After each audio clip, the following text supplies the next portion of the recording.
नमस्कार।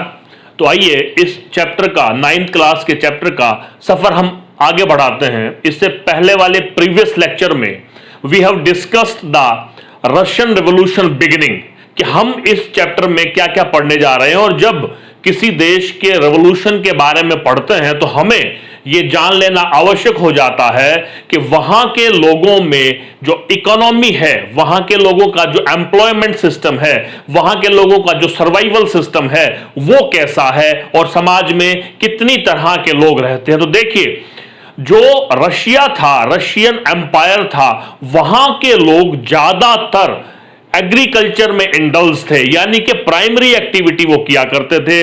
और एग्रीकल्चर में भी ज्यादातर जो प्रोडक्शन होती थी वो सेल्फ कंजप्शन के लिए होती थी।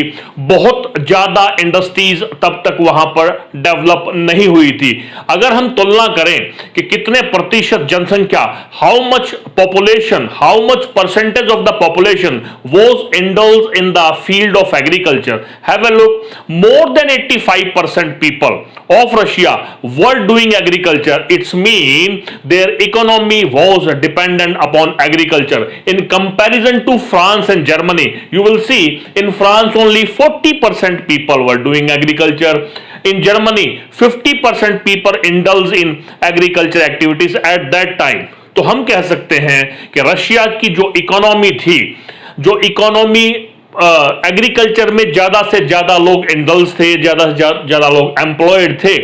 और मैंने बताया कि जो प्रोडक्शन होती है वो सेल्फ कंजप्शन के लिए थी, इंडस्ट्रीज के लिए नहीं थी, क्योंकि जो इंडस्ट्रीज थी वो बहुत ज्यादा वहां पर नहीं थी। इंडस्ट्रियलाइजेशन अभी रशिया में उतने लेवल पर नहीं आया था जितना यूरोप के अन्य हिस्सों पर। तो हम देखेंगे कि कुछ थी, there were few industries established in Russia but that were scattered.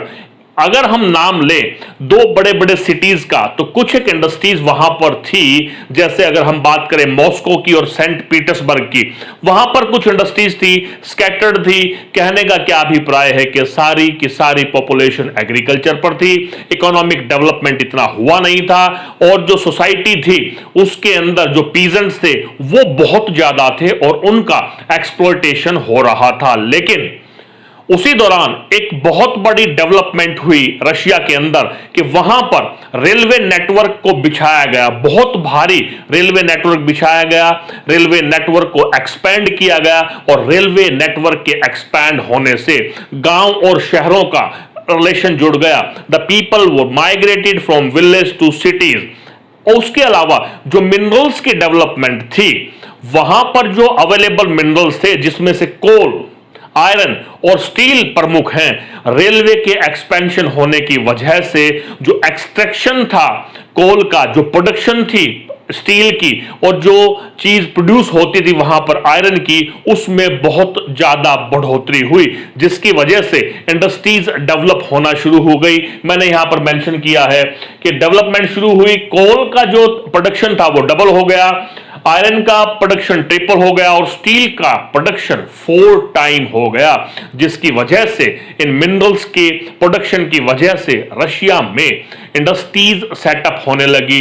क्योंकि हमें मालूम है इंडस्ट्रियल डेवलपमेंट के लिए इन मिनरल्स का होना कितना जरूरी है, कोल की कितनी आवश्यकता है एनर्जी प्रोवाइड कराने के लिए, और आयरन और स्टील की एब्सेंस में किसी भी इंडस्ट्रीज की एस्टेब्लिशमेंट की हम लोग कल्पना नहीं कर सकते। तो रेलवे के एक्सपेंशन होने की वजह से ये लोग, ये जो मिनरल्स थे ये डबल, ट्रिपल और 4 टाइम हो गए, जिसकी वजह से इंडस्ट्रियल डेवलपमेंट आया। दूसरा पार्ट क्या है, अब इंडस्ट्रियलाइजेशन आने से क्या हुआ, कुछ तो सोशल चेंजेस आए। हम पहले भी इस बारे में बात कर चुके हैं कि more than 30% women got engaged in the industries. Earlier they were doing the household activity. Now because the industries were setting up, industries develop हो रही थी, उद्योग धंधे लग रहे थे, जिसकी वजह से 30% से ज्यादा वोमेन इंडस्ट्रीज में आना शुरू हुई। यहां तक कि चिल्ड्रन, बच्चे भी इंडस्ट्रीज में काम करने लगे और उसके साथ शुरू होता है एक्सप्लोटेशन का दौर, क्योंकि कैपिटलिज्म की तो एक यही फिलॉसफी है कि ज्यादा से ज्यादा काम लिया जाए, तो आवर्स बढ़ाए गए, लॉन्ग आवर्स किए गए काम के, उनको वेजेस कम दिया गया और उनकी जो एकोमोडेशन की जो दशा थी, जो सिस्टम था, जो कंडीशन थी, दैट वाज वेरी पुअर। उनके रहने की स्थिति डॉर्मेट्री सिस्टम किया गया, मतलब एक ही छत के नीचे बहुत सारे बेड बिछा दिए गए, एक ही छत के, कोई अलग से उनका अरेंजमेंट नहीं किया गया लेबर्स का रहने का, जिनकी वजह से डिजीज भी फैली। तो जो मिजरेबल कंडीशंस थी वो डेवलप होना शुरू हो गई लेबर की। जब हम लेबर की बात करते तो yes, they were getting exploited by the industries, by the philosophy of capitalism। और फर्दर अगर लेबर की बात करें तो दो तरह के मेन लेबर होते हैं, जैसे मैंने बताया, स्किल्ड होता है, अनस्किल्ड होता है। तो वहां पर भी दो बाइफर्केशन थे, एक तो कैजुअल वर्कर थे, दूसरे थे क्राफ्टमैन जो मेटल का काम किया करते थे, और इन दोनों में भी डिफरेंशिएट था, ये आपस में भेद रखते थे।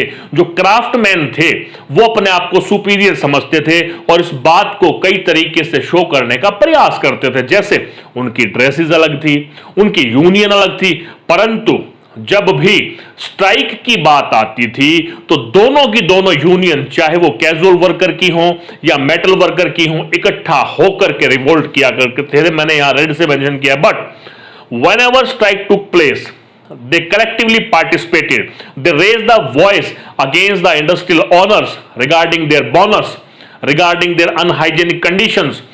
so जब भी बात स्ट्राइक की हुई, इकट्ठा ये लोग आए, और जैसा हमें पता है मोनार्की का सिस्टम था, वहां पर किसी भी पॉलिटिकल पार्टी को एस्टेब्लिश करने का, यूनियन को एस्टेब्लिश करने के बहुत ज्यादा अपॉर्चुनिटीज नहीं थी। लेकिन फिर भी 1896 में और 97 में रशिया के अंदर बहुत ज्यादा इंडस्ट्रीज में स्ट्राइक हुई, मजदूरों ने अपनी डिमांड को रेज करना शुरू किया, प्रोडक्शन को ठप किया जब जब उनकी बात को नहीं माना गया, और ज्यादातर स्ट्राइक होती थी जब डिसमिसल होता था, किसी को किसी बिना बड़े कारण के, किसी लेबर को जब नौकरी से हटा दिया जाता था, खास करके तब ये लोग स्ट्राइक किया करते थे। सोसाइटी जो थी, समाज जो था, ये तो हमने बात की इकोनॉमी के, इंडस्ट्रीज नहीं थी, एग्रीकल्चर पर डिपेंडेंट थे, और वर्कर्स की क्या स्थिति थी। उसके बाद हम सोसाइटी की बात करते हैं। सोसाइटी में बेसिकली 3-4 तरह का बाइफर्केशन था। ज्यादातर जो पॉपुलेशन थी वो किसानों की थी, फार्मर्स की थी, और जो एक्सप्लॉइट होते थे, क्योंकि जो बड़े बड़े लैंडलॉर्ड थे जिनके पास बड़ी जमीनें थी, जैसे नोबेल्स, मैंने यहां पर लिखा नोबेलिटी, नोबेल जो लोग थे जिनको राजा के द्वारा बहुत बड़ी जमीन का टुकड़ा दे दिया जाता था, और उस पर वे लोग मजदूरों से, किसानों से बेगार करवाया करते थे। तो दूसरा तबका था नोबेलिटी का, क्राउन।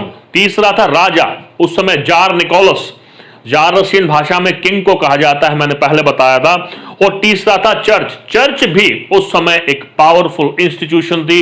चर्च के अपने कुछ नॉर्म्स थे जो क्रिश्चियंस को मानने के लिए वो बाध्य किया करते थे। बहुत ज्यादा लैंड होल्डिंग्स पर चर्च का कंट्रोल था। ये 3 लोग थे, देवर लीडिंग ए लग्जरियस लाइफ, और जो मिजरेबल लाइफ थी वो पीजेंट्स की थी। ये भी एक कारण बना रेवोल्यूशन का। और एक और यहां पर मैं बात बता दूं कि छोटे छोटे रेवोल्यूशन होते रहते थे। क्यों? क्योंकि जो नोबल्स थे, वहां के जो लैंडलॉर्ड थे, उनके प्रति जो किसान थे कोई सम्मान का भाव नहीं रखते थे। जिस तरह से फ्रांस में नोबेलिटी का सोशल स्टेटस काफी ऊंचा था, रशिया में ऐसा नहीं था। अक्सर पीजेंट रिवोल्ट करते थे नोबल्स के खिलाफ, और कई बार इन नोबल्स को मर्डर भी कर दिया जाता था, मार भी दिया जाता था। तो छोटे छोटे रिवोल्यूशंस ने बड़े रिवोल्यूशन की नींव रखी, रशियन रेवोल्यूशन की। उसके बाद यहां पर जो हमने बात की है, क्या इकोनॉमी थी, एग्रीकल्चर थी, और दूसरा हमने बात की सोसाइटी की। इकोनॉमी और सोसाइटी, रशिया में ये स्थितियां थी रेवोल्यूशन से पहले जिन्होंने बहुत बड़ा योगदान दिया रेवोल्यूशन के लिए रास्ता तैयार करने में। इसके बाद हम बात करेंगे कि किस तरह से सोशलिज्म ने रशिया में पैर पसारने शुरू किए, और अंततः जिसकी परिणति, जिसका परिणाम, जिसका रिजल्ट हुआ रशियन रेवोल्यूशन।